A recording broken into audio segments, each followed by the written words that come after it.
बर्फीली पहाड़ियों पर दिल खोलकर खुल्लम खुल्ला प्यार का इजहार करते शम्मी कपूर को जब याहू चाहे कोई मुझे जंगली कहे गाने के लिए आवाज चाहिए थी, तो वह अलहड़ बागपन रफी की आवाज में मिला। जब इश्क के रूहानी रूप की बात आती है तो रफी एक कव्वाली को आवाज देते हैं।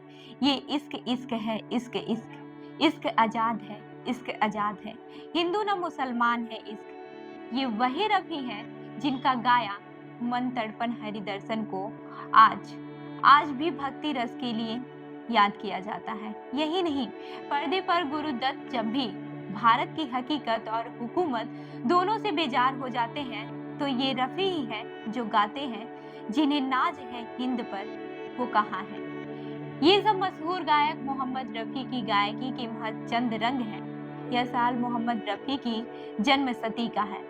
एक वक्त था जब फिल्मों के हिट गाने का मतलब मोहम्मद रफी होता था। उनके न रहने के सालों के बाद भी लोग उनकी आवाज और दिल जीत लेने वाले अंदाज के किस्से सुनाते नहीं थकते। इसकी एक मिसाल शम्मी कपूर के किस्सों में मिलती है।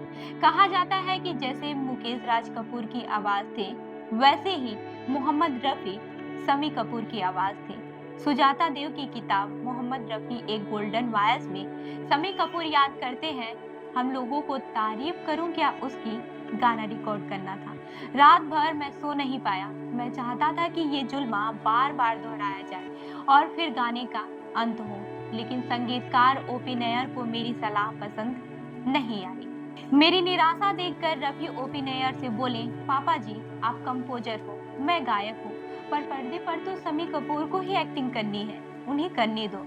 अगर अच्छा नहीं लगेगा तो हम दोबारा कर लेंगे। रफी साहब ने वैसा ही गाया जैसा मैंने सोचा था। शम्मी कपूर बताते हैं कि जब ओपी नैयर ने गाना देखा तो मुझे बाहों में भर लिया और दुआएं दी। रफी साहब ने अपनी शरारती और नरम आवाज में कहा, अब बात बनी ना। रफी साहब चुटकी में दिल जीत लेते थे। मैं मोहम्मद रफी के बगैर अधूरा हूँ। आपको बता दूं कि मुझे मशहूर गायक मन्ना डे का एक पुराना इंटरव्यू हमेशा याद आता है। इसमें तब के पत्रकार राजीव शुक्ला के सवाल पर उन्होंने कहा था, रफी साहब नंबर 1 थे, मुझसे बेहतर मैं अपनी तुलना सिर्फ रफी से करता हूँ जैसा वह गाते थे। शायद ही कोई गा पाता। अगर रफी नहीं होते तब भी मैं उनकी जगह नहीं ले सकता था। हम दोनों ऐसे गायक थे जो हर तरह के गाने गा सकते थे। मोहम्मद रफी ने उस दौर के गाने गाए जब बतौर गायक मुकेश और किशोर कुमार भी फिल्मों में छाए हुए थे। हालांकि इन सब के आपसी रिश्ते नायाब थे। मुकेश के बेटे नितिन मुकेश ने बीबीसी हिंदी से बातचीत में बताया, इन सब का रिश्ता बहुत सुंदर था।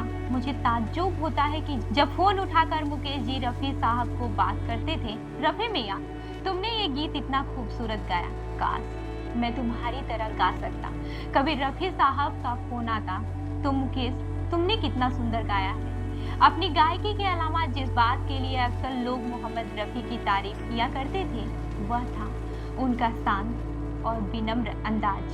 संगीतकार अमर हल्दीपुर सुजाता देव की किताब में बताते हैं, सन 1967 से 68 में श्री रामचंद्र रफी साहब के साथ एक गीत रिकॉर्ड कर रहे थे, लेकिन रफी जी से बार बार गलतियां हो रही थी। कई बार रिकॉर्डिंग करनी पड़ी। श्री रामचंद्र गुस्सा हो गए और कहा, रफी मियां क्या हो रहा है? मैंने क्या म्यूजिक स्कूल खोल रखा है? जो गाना दिया है याद कीजिए और गाइए। वे बताते हैं कि रफी जी ने माफी भरे अंदाज में कहा, माफ कीजिए, ये गाना मेरे जहन में बैठ ही नहीं रहा है, मैं अभी करता हूँ। उन्होंने तब तक गाना गाया जब तक संगीत निर्देशक को तसल्ली नहीं हो गई। बाद में वह साज बजाने वाले सारे कलाकारों के पास गए, सबसे माफी मांगी। इसी विनम्रता की वजह से वे सबकी पसंदीदा थे। अब थोड़ी बातें रफी के बचपन के बारे में भी कर लेते हैं। मोहम्मद रफी का जन्म 24 दिसंबर 2024 को अमृतसर के पास कोटला सुल्तान सिंह के अल्हार राकी और हाजी अली मोहम्मद के घर हुआ। प्यार से उन्हें फीको कहा गया। हाजी अली मोहम्मद बेहतरीन खानसामा थे। वे 1926 में लाहौर चले गए। फीको कोटला सुल्तान सिंह के स्कूल में ही पढ़ाई करते रहे। 12 साल की उम्र में रफी भी परिवार के बाकी सदस्यों के साथ लाहौर चले गए। इसके बाद रफी कभी स्कूल नहीं गए। उन्होंने अपने बड़े भाई के साथ बाल काटने का काम शुरू किया। रफी संगीत के दीवाने थे, पिता संगीत के सख्त खिलाफ थे। इसी वजह से वे चोरी छिपे गाते थे। ये किस्सा तो काफी मशहूर है कि लाहौर में एक तारा बजाने वाला एक फकीर आया करता था। इसका गाना सुनते सुनते रफी उसके पीछे चला जाया करते थे। वे अक्सर हजरत दातागंज बक्सी की दरगाह पर भी जाते थे।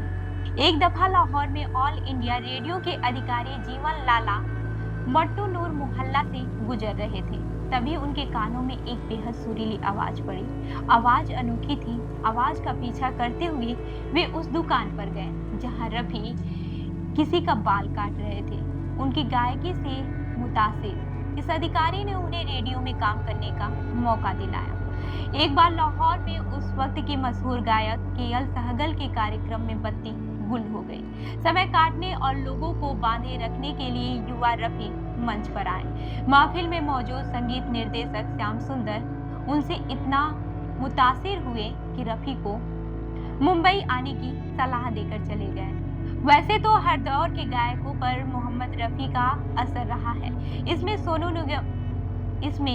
निगम भी शामिल है। बीबीसी हिंदी से बातचीत में सोनू निगम ने कहा था कि जब मैं मुंबई गायक बनने आया था तो मेरी यही कोशिश थी कि रफी साहब की आवाज को लेकर आऊं और उनके जैसा गाऊं। मोहम्मद रफी साहब मेरे लिए भगवान है। हालांकि मैंने उनको कभी देखा नहीं, लेकिन उनसे प्रेरणा लेकर और उनको सुन सुनकर गाता रहा हूँ। बाद में अपना स्टाइल बनाया।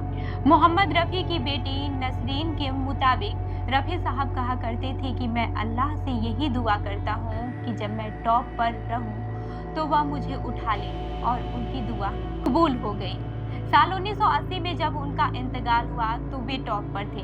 मन्ना डे और मोहम्मद रफी एक दफा साथ में स्टेज शो कर रहे थे।